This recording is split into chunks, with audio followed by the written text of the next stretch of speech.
Hello and welcome, valued listeners, to another episode of Living in Your Power. I'm your host, Dr. Marlene Greenleaf, and today is a special one. We are wrapping up our March series on Women Who Rise, Strength, Leadership, and Empowerment. And I couldn't think of a better way to close this with a meaningful conversation with a woman who truly embodies this theme. Today, I'm joined by Charity McDonald, founder of the CRWN Institute, a keynote speaker and a top leadership voice on LinkedIn. She's an award-winning consultant who helps high achievers step into their full value using her Crown model of self-leadership framework. I have had the pleasure of witnessing her rise, and today she's here to share her journey and insights with you. So, Charity, welcome to the podcast. And you are my first in-person interview I'm having. So this is exciting for me. I hope it's exciting for you too. It is. Thank you so much for having me, Dr. Marlene. Wow, I'm excited to be here. Really appreciative of you inviting me to speak with you today. So I look forward to the conversation for sure. Yes, it is my pleasure. Okay, so let's go ahead and get started because we said we were going to keep it to a limited time. So we are going to dive right in. So would you start by sharing a little bit about your journey and what you do? Absolutely. So the work I do is primarily career and life transition. So I support leaders at all levels, really. But I would say the journey for myself, it actually started, I worked in higher education, did a lot of development work, so supporting different organizations, including the School of Management and Labor Relations, and their programs that they had around executive professional education. It kind of gave me insight into the consulting space. And I actually had a stint as a recruiter, and I found it wasn't necessarily a fit for me fully. So I did like helping people still. So I decided to volunteer. I volunteered as a career coach. So I supported people that were long-term unemployed who had struggles, potential issues with age discrimination. So I was Oh, supporting long-term unemployed, uh, professionals who were mostly people who were mid to senior professionals. So that was for 6 years. So from 2016 to about 2022, I volunteered while simultaneously working in healthcare and in other areas. And, I decided that I wanted to actually help people through a business. So that's kind of what started Crown Institute, which is the name. So Crown Institute is about basically helping people to receive a raise, not just in their pay, but their peace and personal power. So I enjoy helping people. I've had the privilege of helping over 330 professionals post pandemic to move into their next level of their careers. And where I am now is um, I'm happy to be speaking with you and also dedicate more time to speaking opportunities and dealing with corporate. oh, I love that. But is Crown an acronym or is it just Crown? It actually is an acronym, and you are Right. only the second person asking me that. With all the podcasts and interviews I've done, I believe you are the second person asking me this. And yes, it is an acronym that stands for Creating and Receiving Wealth Now. That's what it Oh, actually wow. stands for. I love that. I love that. I absolutely love that. Yes. Crown. Okay. I'm sorry. I'm getting excited. Okay. Let's move on. But that's good. That's a very varied career that you've had. And I love how you married your experience to move to where you are right now because it's like, you said you moved out to recruiting, you didn't like it, but yet still you saw the need to help people. So you're like, okay, I'm not going to do recruiting, but instead I'm going to add this extension where I can still continue to help people. So that for me is valuable that you're still grounded and you still want to help people using the tools and the knowledge that you have gained over your career. So kudos to you. Thank you so much. Okay. Okay, so you and I, we talked before about the power of self leadership. Yeah. And I'd love for you to share, what did that concept mean to you when you first heard it? And how has it evolved for you since? So this is definitely a full circle moment, Dr. Mylene, because I think the first time I ever heard of self leadership in the way, that it's known great, for professionals was actually from you. So that was the first time I heard particular word. I've heard similar words that are kind of related, but it's not quite the same. For me, I was like, wow, what is that? And I just saw it as the ability to lead yourself, your personal and professional endeavors. I also saw it as like growing in your self skills and your abilities to take radical responsibility for where you want to be in life. So that's how I took it. And I truly believe in the power of self leadership. Since that time that you mentioned it, I was just like on a quest. Okay, I want to learn more about this self leadership and how do I develop that within myself? And also, how can I use that to help my clients as well? So I'm very grateful for you sharing that with me. And also, it has evolved, actually created a framework that I use for my clients that encompasses the aspects of self leadership using an acronym, CROWN. That is the acronym for the framework. So it has really evolved. I've really had a lot of great opportunities to actually speak to self leadership for other people to understand it who are not familiar with the term because it's not that popular of a term. We hear all kinds of other words that are very similar, like self management or self discipline, self determination, self mastery.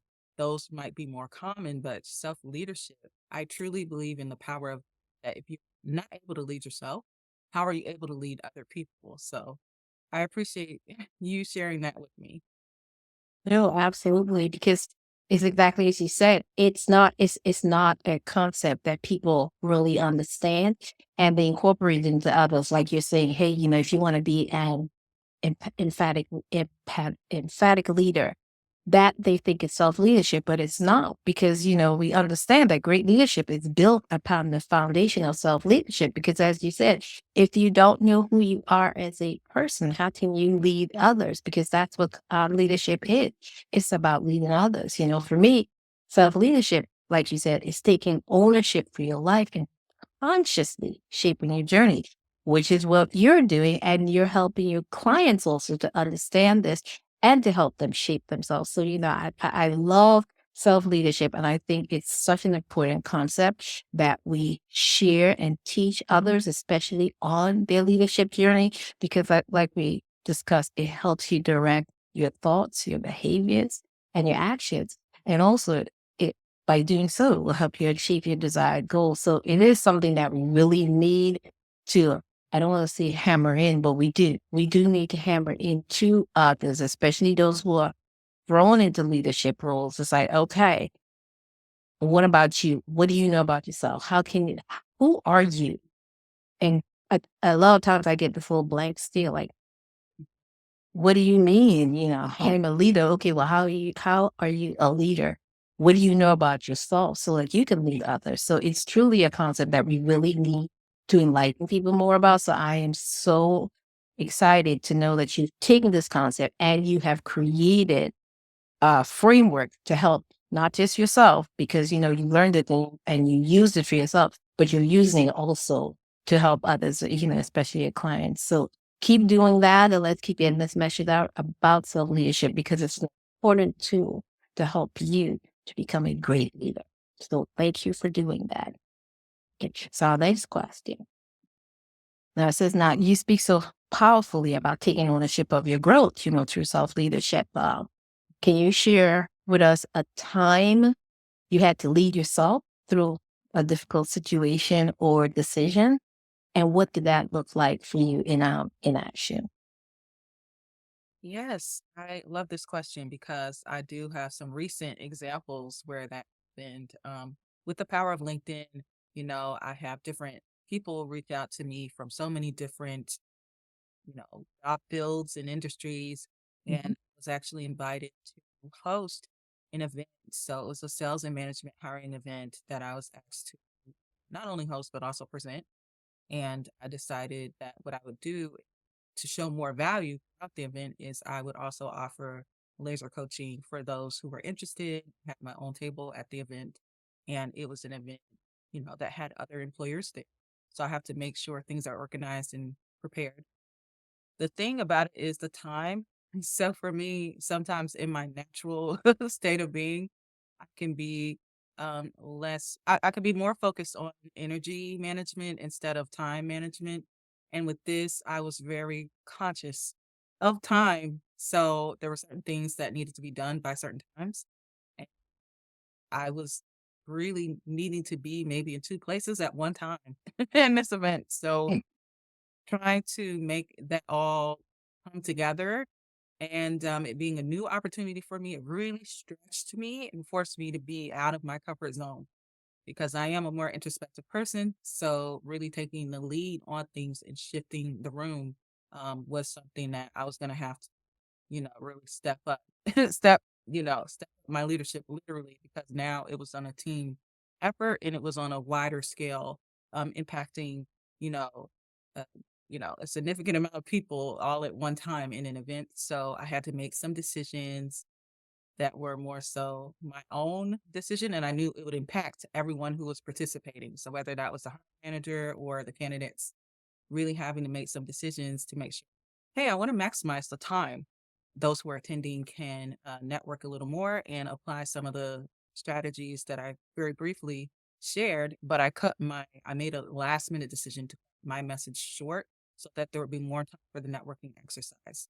So the purpose there really was I wanted the people to leave that experience with a new skill and with more confidence around communicating their value to people they may not know and understanding the power of networking, as opposed to me just speaking because I was the person, brought in to run things. I really wanted the focus to go back to the people, and some of the hiring managers had some great feedback as well. Usually, they would have those hiring managers to exit, but in this case, because of time constraints, during the Mhm. time that I'm speaking, so due to the time constraints, I just made the decision to let them remain in the room so that they're also able to hear the candidate presentation so that could support the candidates, but also the hiring managers got some value as well. So that was a good experience, but it was kind of a little unnerving because I was moving around a lot, like way more than I anticipated.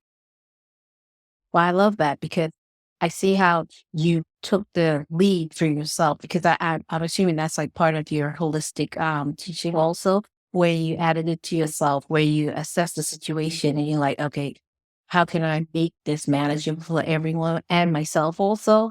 And you made that decision to, hey, I'm going to take away some of the stuff that I want to do so I can bring more value to others and give those in your team the time that they need also to pour into others. So great insight. I love that. I absolutely love that. And I love the holistic aspect also of what you do. So thank you for sharing that with us. That was very full. Okay. So with this being Women's History Month, I know this is going to be, it's the last day for Women's History Month, but I'd love to hear what does it mean to you personally? And how do you see yourself contributing to that legacy of women's history? That is a huge question. It's a huge question. And even when I saw the question, I'm just like, wow, the legacy. So to put it shortly, I do believe the work that we do, as service providers and those of us in the health professions, it is helping others to that seeds to their legacies. And also with Women's History Month, that being such a crucial time. I know we're kind of winding down towards the end. It's so imperative we understand the importance that women make in the world, especially during these times. It's so important to remember our contributions as a whole. So I think even just being a griot to remind other people of the accomplishments that other women have done and sharing that information. I had the pleasure of being a guest lecturer last year to discuss women's history, and I made the choice to focus on particularly women of color who have made an impact in different areas. And I think to think of myself as being amongst that is kind of whoa, I don't know if I was putting myself in that, but I think legacy can come from just the work that is being done through leadership, through just helping people to know they can be empowered through the means of self leadership. Also, knowing that there are more sustainable ways to success.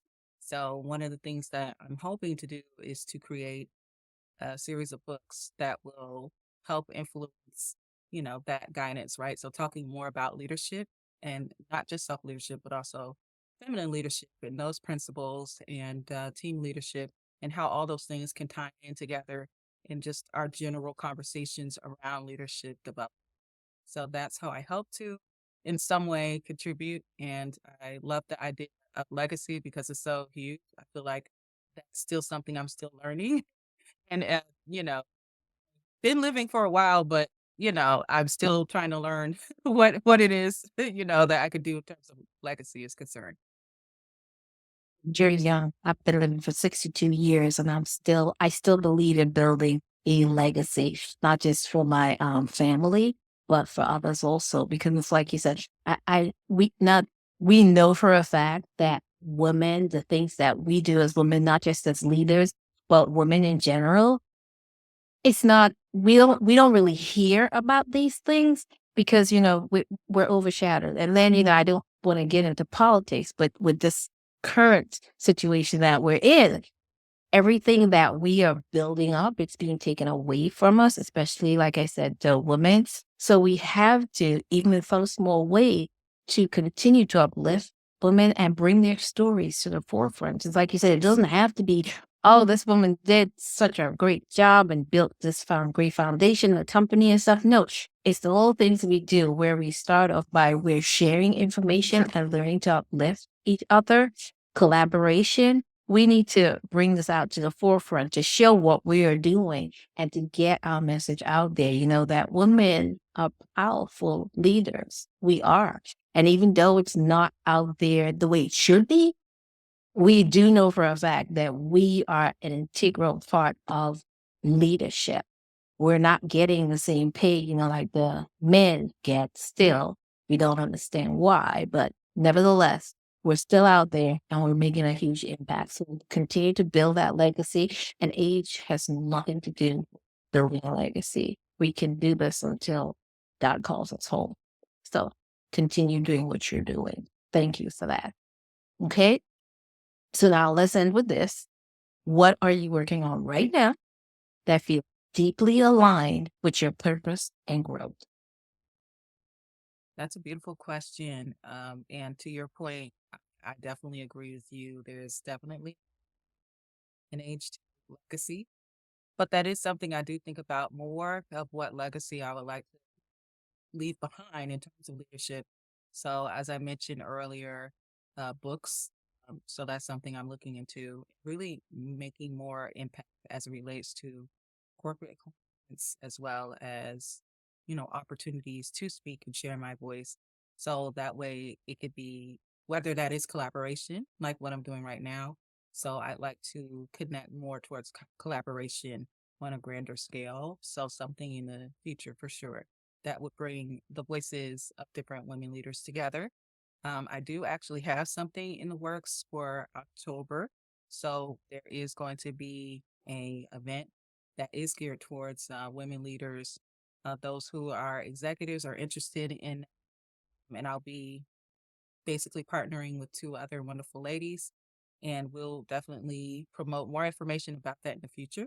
Also, I think just in general, just me honoring my own legacy for myself, which is just prioritizing peace and being that example, right? Because a lot of times we think of leadership as it has to be this like massive thing of you're the executive of a top company, but it can also, leadership can also just be you making the decision to prioritize your peace in your day, you making the decision to manage your energy and really helping you to align a little bit better. Because I find for myself, when I try to do the traditional way of leadership with client interaction, it can be a bit cantankerous for me or a little tedious where it can help initially. So you're able to just get things done.